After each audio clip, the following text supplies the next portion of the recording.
Are two screens better than one? Xiaomi hopes to prove so with the Mi 11 Ultra. It's the Chinese company's latest superphone that rounds out its flagship Mi 11 lineup.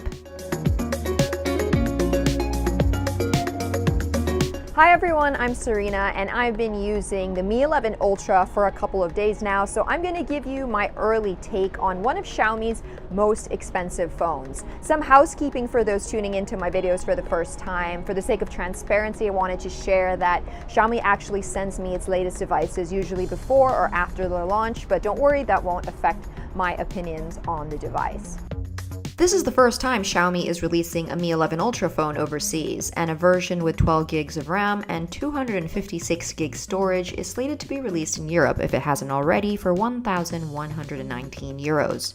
I believe there's an India launch coming up on April 23rd, though the Ultra variant launch there might be slightly different to better suit the country. Unfortunately for those in the US, Xiaomi has no plans for a release stateside. So let's not waste any more time and dive right in.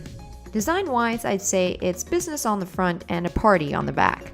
Basically, the Mi 11 Ultra features the design trappings of a standard Android flagship in 2021, from the front at least. It has a hole punch notch housing the selfie camera, a gently curved display, and ports or buttons in their usual locations. Once you flip it around though, you see this second display living in a supersized camera bump that takes up roughly a quarter of the Mi 11 Ultra's rear, and it eclipses the massive bump seen on 2020's Galaxy S20 Ultra.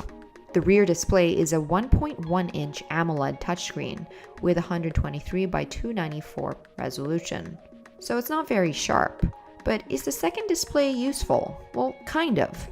When it's face down or if you double tap, it can do things like tell you the time, show you what song you're listening to, or display notification alerts from, say, WhatsApp for instance.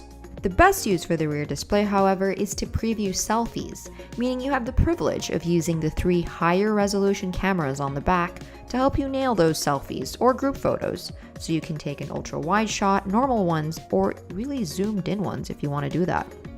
At the same time, however, I can't say I'm convinced the second display feature will stick around. It has its limitations in its current form. For example, it's challenging to see any detail when snapping selfies since you're depending on a tiny display, but it does function as a rough guide. And you can't really take video using the selfie viewfinder, and portrait mode cannot be used at all. Although I didn't wind up using the rear screen on the back that much, I certainly had a lot of fun with it. Now, if I had to nitpick, the Mi 11 Ultra would lose points for not entirely living up to what Xiaomi says it can do. Xiaomi bills its second screen as an alternative always-on display, but it can't actually do that. In fact, the longest it can stay on is 30 seconds. Admittedly, when I use it as a viewfinder, I didn't run into that issue. But I think the second display is really just the icing on the cake. The Mi 11 Ultra holds its own without it. It has a 6.5-inch OLED panel with wide Quad HD Plus resolution, so that's 3200 by 1440 pixels. It runs on Qualcomm's fastest Snapdragon 888 processor, and has a loud set of stereo speakers co-developed by Harman and Kardon. And did I mention it has 67-watt wireless charging and 10-watt reverse wireless charging too? Xiaomi usually gets a small ding in our coverage for leaving out the IP rating for water and dust resistance, but that's no longer the case, as an IP68 rating on the Mi 11 Ultra means it's water resistant. One thing absent in the Mi 11 Ultra is a memory card slot for expandable storage. The party on the back of the Mi 11 Ultra continues with the stellar camera module composed of 3 rear lenses, a 50-megapixel main lens with a 1 by 1.12-inch sensor, 48-megapixel ultra-wide with a 128-degree field of view, and a 48-megapixel telephoto lens. The sensor on the main camera, Samsung's GN2, is currently the largest ever on a smartphone, and I think the field of view is also the widest available. By the way, it shoots 8K video on all 3 cameras too. Now, with the camera system like the one I just described, taking vibrant and detailed photos was effortless. Photos had lovely depth of field, especially with subjects taken closer up.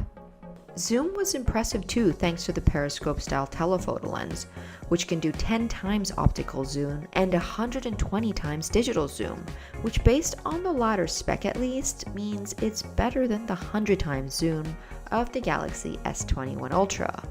But unfortunately, I didn't have a Galaxy device on hand to stack the two up against each other just to make sure. Either way, pictures taken with 120x zoom were a jumble of pixels and entirely unusable. No surprise there, but you can get away with respectable photos up until 15x zoom, maybe 20x on a clear day, but after that it gets pretty blurry. As for night mode, I took these photos in a dim bedroom. This photo was taken on default settings and the other one with dedicated night mode on. You can see it lights the image up a lot and removed quite a bit of the shadow from the plant. And here's another example, plants again. Any guesses which one has night mode on?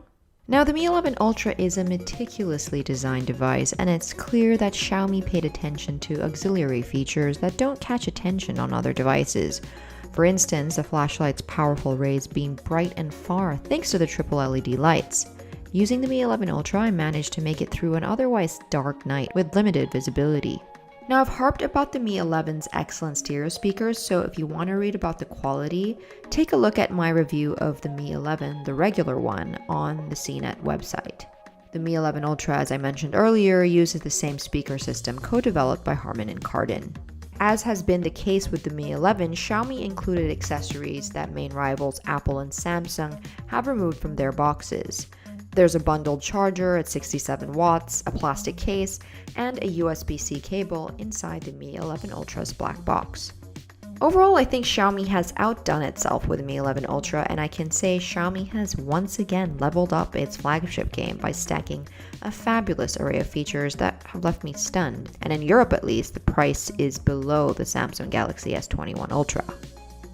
So that wraps up my preliminary impressions on the Mi 11 Ultra, but check back on the CNET website in a couple of days or so because I'm going to be adding my full review where I'll add more insights. In fact, there's some chatter that Xiaomi is pushing for more functionality on this rear display, but I'd love to hear from you. What do you think about this phone? Do you think this camera bump is way too big?